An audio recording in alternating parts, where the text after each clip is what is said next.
Oke, nah pada praktikum pertama analisis data multivariat 1 ini kita akan mempelajari dasar-dasar ya, masih mengikuti materi awal yang sudah dikasihkan oleh Bu Titi juga. Nah, untuk praktikum ini kita untuk yang pertama bakal mempelajari mengenai matriks. Nah, untuk praktikum awal tentu aja kita back to basic ya, bisa dibilang bakalan mempelajari mengenai kayak gimana cara membuat matriks di R, lalu juga bagaimana operasi matriks di R. Meskipun aku yakin juga mungkin teman-teman semua udah pada belajar ya matriks ini, udah pernah ngambil aljabar linear di semester sebelumnya, atau bahkan kalkulus juga udah belajar, atau bahkan sebelum itu di SMA juga kita sudah tidak asing lagi lah ya dengan si matriks ini. Nah, untuk praktikum ADM ini atau analisis data multivariat ini kita menggunakan R. Bebas ya, mau pakai RStudio atau RGUI atau RGUI sama aja, cuman beda di interface-nya aja. Kalau fungsinya isinya ya sama aja lah, itu opsional aja mungkin. Tapi kalau mungkin ada orang yang mungkin laptopnya keberatan, boleh pakai yang RGUI aja atau R biasa. Kalau mungkin laptopnya rada kuat, boleh pakai RStudio, gak ada bedanya. Nah, untuk di awal ini, nah kebetulan ini masih mudah-mudah ya, mungkin kalian di mata kuliah sebelumnya juga udah pernah melakukan beberapa hal yang bakal aku jelasin di sini, jadi gak akan terlalu banyak aku secara detail ya, jadi bakalan bisa dibilang langsung aja lah ya, cepet-cepet aja ini untuk yang pertemuan pertama ini.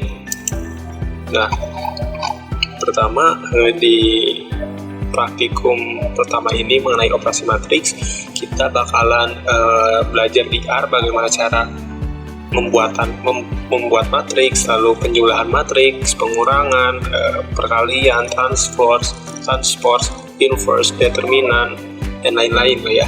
Pokoknya masih yang dasar-dasar dulu aja, karena seperti yang kita tahu untuk dianalisis data multivariat, matriks itu ya alatnya gitu, karena data bakalan diubah dulu ke matriks baru dianalisis. Oke, nah langsung aja. Nah, pertama untuk pembuatan matriks ini di R, kita pakai rumus matriks. Nah, pada awalnya atau pada aslinya untuk rumus matriks ini kita bisa mendefinisikan 5 fungsi di dalamnya ya, bisa dibilang. Yang pertama kita mendefinisikan data, lalu n row atau jumlah baris, lalu n col atau jumlah kolom, dan by row ini artinya kita mau mendefinisikan matriksnya berdasarkan urutannya itu berdasarkan kolom atau tidak gitu. Lalu dim names, dan dim names ini ngenamain kolom dan barisnya gitu. Nah, tapi sebenarnya kita gak harus ngedefinisiin kelima fungsi ini gitu, kita cukup bisa mendefinisikan cukup minimal 3 gitu. Minimal 3-nya itu yaitu si datanya yang pertama. Nah, data kita buat pakai manual aja ya, misalkan 1 sampai berapa ya, 9 ya untuk matriks 3x3. N row-nya berarti 3, lalu n col-nya 3. Cukup dengan ini juga sudah bisa langsung, nah udah kebuat matriks gitu. Dan cuman mungkin dari teman-teman semua ada yang mau dengan dianeh-anehin atau ditambah-tambahkan, mungkin dengan ingin penstrukturan atau urutannya itu menggunakan baris nih, bukan kolom. Kan kalau ini tuh berdasarkan kolom ya, urutannya dapat dilihat nih 1, 2, 3 ke bawah, 4, 5, 6, jadi ke bawah gitu urutannya tuh berdasarkan kolom. Dan kalau mau berdasarkan baris, bisa menggunakan fungsi by row, atau kita bisa T aja lah, sama aja biar gak usah capek-capek ya, kita ambil simpel aja. Nah, kalau kayak gini bakalan kayak gini nih jadinya, maksud urutan per baris tuh bakal jadi 1, 2, 3 nya itu ke kanan mengikuti baris gitu. Nah, untuk defaultnya kalau kita hapus ini berarti by row-nya itu false. Nah, lalu untuk fungsi kelima yaitu dim names. Nah, dim names itu kita namain si kolom dan baris. Ini aku udah ngetik ya di sini di atasnya sebelumnya, soalnya kalau ngetik lagi takut kelamaan gitu videonya. Nah, tadi pertama aku ini bakalan buat matriks 5x5 by row-nya true, berarti berdasarkan baris gitu. Lalu untuk dim names-nya aku list A, B, C, D, E, F, G, H, I, J. Nanti kita bakalan kayak gini nih. Kalau udah, oh iya, sebelumnya untuk dim names ini diharuskan datanya berbentuk list ya, bukan berbentuk kolom biasa atau vektor biasa gitu, gak bisa. Kita harus berbentuk list untuk dim names ini. Nah, maksudnya itu nanti bakalan kayak gini. Jadi yang pertama didefinisikan itu si barisnya dulu, dim names buat barisnya atau penamaan buat barisnya, baru penamaan buat kolom. Nah, nanti bakalan kayak gini. Kita coba run dulu aja deh, run yang pembuatan matriks. Nah, jadi kurang lebih pembuatan matriks kayak gini lah ya, masih gampang. A sama B dulu aja kita run. Nah, lanjut kita ke penjumlahan matriks. Nah, ini gampang lah ya, jumlahan matriks tinggal matriks A tambah B udah beres. Nah, bakal kayak gini, kita lihat aja 1 tambah 51 ya 52 gitu kan. Lalu 2 tambah 56 58. Nah, sama juga dengan pengurangan matriks, gak ribet ya, gampang, tinggal A kurangin B. Nanti bakal kayak gini. Nah, untuk perkalian matriks sendiri ada cicak lagi. Oke, untuk perkalian matriks sendiri, perkalian matriks itu harus ingat ya, kan beda ya dengan perkalian biasa. Nah, untuk perkalian biasanya atau bisa dibilang perkalian skalarnya, maksud perkalian skalar itu jadi kita ngaliinnya tuh kalau di AB ini ngali kolom 1 baris 1 dengan mengkalikan kolom 1 baris 1. Nah, itu perkalian skalar. Baris 1 kolom 1 kali baris 1 kolom 1.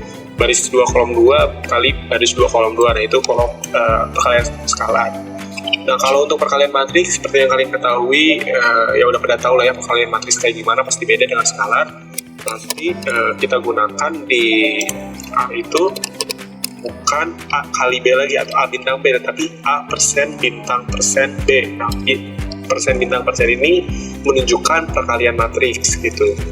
Ya, kita langsung run aja ya.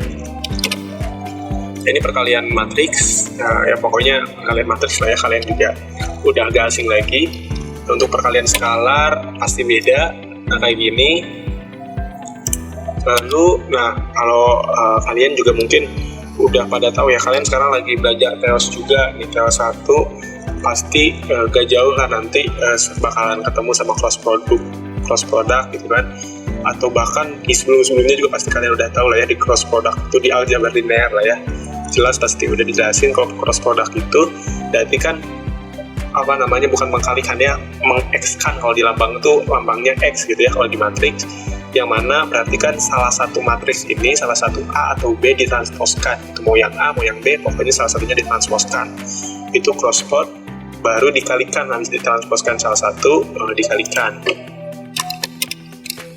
Nah, kayak gini nih, rumusnya tinggal cross product, lalu A, B. Lalu untuk transpose tinggal pakai T, oke. Nah, untuk membuktikan cross product itu benar, kita coba clean dulu ya biar rada bersih. Untuk membuktikan rumus cross product ini benar, kan tadi cross product salah satunya transpose, lalu yang lainnya bukan gitu. Pokoknya salah satunya transpose di crosskan. Nah, untuk membuktikannya kita coba aja misalkan definisikan Z sama dengan T dari A. Tapi takut terlalu lama ya waktunya. Oke, mungkin kalian bisa buktiin sendiri aja ya. Maksud dari cross product ini kan tadi salah satunya transpose. Nah, ini udah ada rumus transpose nih. Nanti kalian boleh dicoba aja. Pasti bakalan sama lah hasilnya dengan cross product. Nah, untuk inverse kita bakalan pakai rumusnya itu solve. Jadi langsung aja. Nah, kenapa aku gak pakai yang A atau B? Karena kalau dicoba nih ya, tidak akan ketemu karena matriksnya singular. Seperti yang kita ketahui, matriks singular itu yang berarti kan determinannya itu 0 ya. Determinan 0 berarti kan nggak punya inverse gitu. Nah, kebetulan untuk matriks A dan B ini determinannya 0, yang mana berarti matriks singular, maka gak ada inverse-nya. Nah, oleh karena itu tadi aku buat juga di matriks C yang ada determinannya. Seharusnya ini determinan dulu ya, biar mulut deh. Determinan dulu, kita buktiin aja ya. Untuk determinan matriks A itu 0, untuk determinan matriks B juga 0. Nah, aku buat matriks yang determinannya C supaya kita bisa mempraktekkan si inverse. Nah, ada determinannya min 7, maka bakalan bisa nih di inverse-in.